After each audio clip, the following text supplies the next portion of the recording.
Hello everyone, in today's video we are testing out this Lenovo ThinkCentre M900.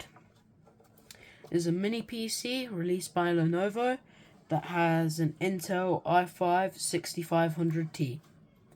On the front for I/O we've got a power button, a USB 3 port, your headphone jacks, another USB 3 port, your exhaust, and we have another 2 USB 3 ports, your Ethernet, another headphone jack, another USB 3 port, a display port, another USB 3 port, another display port, and the classic Lenovo square charger port. Now I'm going to showcase the inside of this ThinkCentre. On the side there is one thumb screw that you can just attach like I've already done, like so, and this should just slide off like so, just like that. Right here we've got our SSD plugged in, which can be easily taken out by unscrewing this one thumb screw and quickly just sliding it out like so. We've removed the SSD and revealed 2 RAM slots, a Wi-Fi card, and an NVMe slot. And that's the basic overview. Let's go on to testing by magically getting this up and running. Now that we're on the PC, we can start testing. The first game we're going to test is CS2, the game that didn't work on the last Lenovo mini PC. As you can see, we're now on the game, and on the menu screen we're getting around 20 FPS, and our settings are 600p, 60Hz, and the lowest settings. So let's just hop into a match. When it first boots up, probably won't run well, but we're getting around 30 FPS, 25 more like. CPU's at 60 degrees, and it's using everything. So I can only assume the GPU is also using everything, since, you know, CS2 is kind of harsh on integrated graphics. So yeah, around 30 FPS is definitely playable, I would say. I'm doing just about as bad as I would normally be doing on 180 FPS. So, it's no excuse.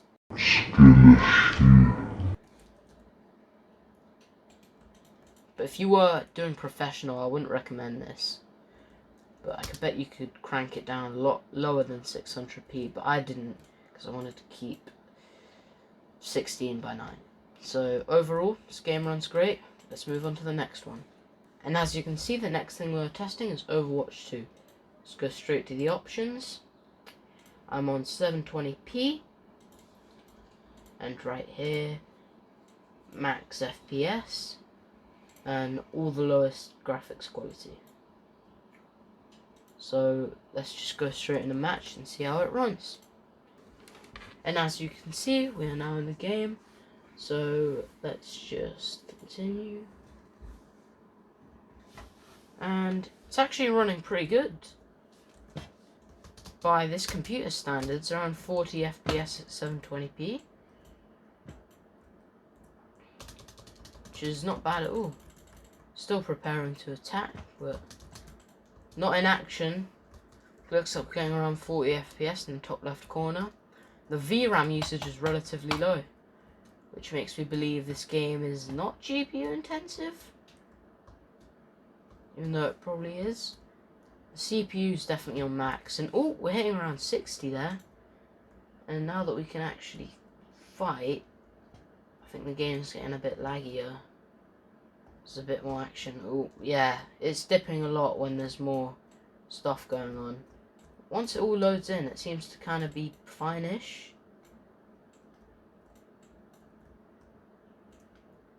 Get a few shots in. Yeah, looks fine. Completely playable. I would say more playable than Counter-Strike, even with those little FPS dips. So, on to the next game. As you can see, the next game I'm testing is Rocket League. Let's just go straight to the settings. As you can see, I'm on 720p and all of the lowest settings. So let's just hop into a match and see how it runs. As you can see, we are now in the game, and it's actually running pretty decent. Getting around 25 FPS. I know 25 FPS doesn't sound decent. And we're getting around 60 degrees, same as the usual, 100%. All these games are running very similarly, except Overwatch, which ran a little bit better. But yeah, pretty much the same performance as CS2. Oh, am I about to get a goal? Oh, the guy saved it. Come on. Just get a bit of Rocket League montage in real quick. Like, epic moments. Oh, okay, that's not very epic. On to the next game, huh? As you can see, the next game I'm testing is Fortnite, and I am on 720p, all lower settings at 50% 3D resolution. So let's just hop into a match. As you can see, we're now in the game, and it runs awfully. It says 30 FPS from time to time, but I can tell you there's more like 4, with a lot of dips. So let's just get off this bus. This is what Fortnite is always like in these videos. Low 3D resolution. Looks like it's fine, but then it's choppy. CPU is actually doing even worse, getting around 65 degrees the rest of the games. And the CPU percentage is all over the place. I think making this one of the worst ran games and worst looking games so far. This is, what is this? But it's literally on a picture. Oh. There's already gunshots coming my way.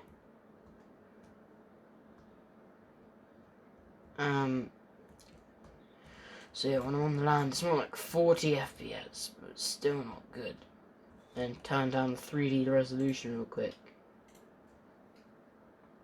And test it on 20%. Okay, this runs way better. This is like a solid 50 FPS. If you can get past the eye burn. Like, actually really playable. No dips, pretty much.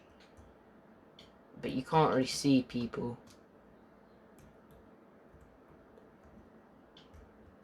That might be an issue. Okay, let me increase it by a little bit so we can get that sweet spot. Let's get around 36%.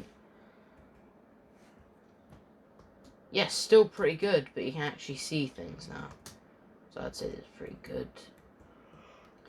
Let's find someone so we can get a kill. More in here. That's a person. Well, it's an NPC, but you can still kill it. And done. Well, there's no match for me. As you can see, the next game we're testing is GTA. Just go straight to the settings. We're on 720p, 60Hz, and all the lowest settings. And we're going to do a benchmark test. So let's go straight into that. As you can see, we're now on the benchmark. It looks like we're getting around 22 FPS. And we're on 60 degrees. And maximum CPU usage. And I'm assuming GPU usage. So yeah, I'd assume in story mode this wouldn't be very nice. Maybe in some parts a little bit playable, because if you load up into the benchmark here, this particular part, the FPS is a little bit higher than the rest of the parts.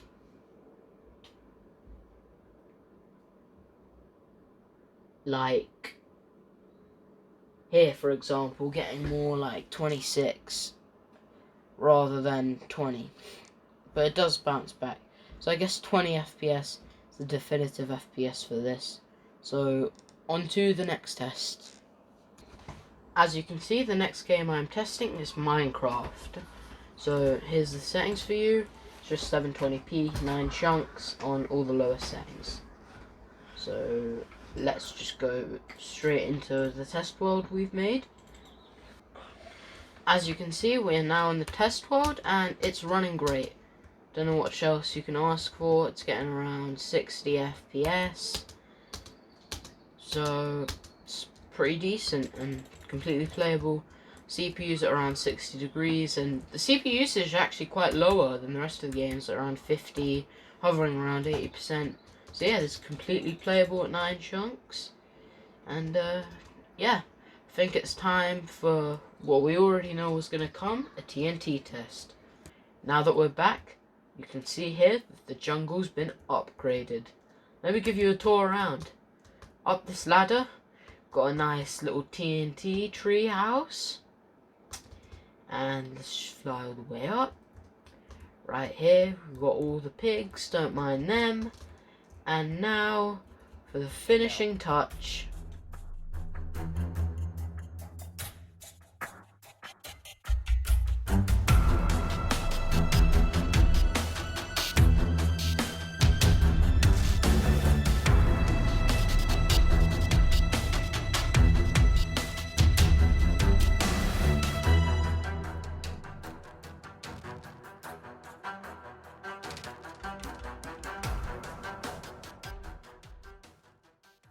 This PC is actually doing alright. Doing way better than the previous PC. That's for sure. Getting around 35 FPS. Little spikes, but yeah, overall did pretty good. The aftermath of the explosion. Just look at that. What a sight. That's enough of Minecraft. Let's move on to the next test. As you can see, the next test is a 4K video test on YouTube. We are using our own video to test this. Let's start with 1080p. As you can see, it's running great at stable 60 FPS. And the CPU is doing right, 35%. The iGPU is hovering around 20%. And our RAM at 50. Let's just bump up the resolution to 1440p. And as you can see, still runs great, although is it a little bit more choppy? Can't tell, maybe a little bit more. And let's bump it up straight to 4K. You can see the CPU bump up to 100% there. The iGPU staying at around 30%. And as you can see, it's lagging quite a bit, but it's not nearly as bad as the previous Lenovo Mini PC, following the pattern with the rest of the games. So overall, I wouldn't really recommend this for 4K video. And let's move on to the next test. As you can see, the next test is WebGL Aquarium, and this is how it runs at 500 fishes, 60 FPS, 1060, CPU bumped up a bit, 5000 also 60, CPU bumped up to 45, and the GPU bumped up to 60, as you can see here in this graph. On 10K, same thing again, bump up to 90% of the GPU activity and 70 on the CPU. 15K, the FPS is lowered a bit, and the GPU is basically on max, and the CPU is still doing the same. 20K at 35, and doing around the same. 25K at 30 FPS, doing around the same over here. GPU struggling a bit more.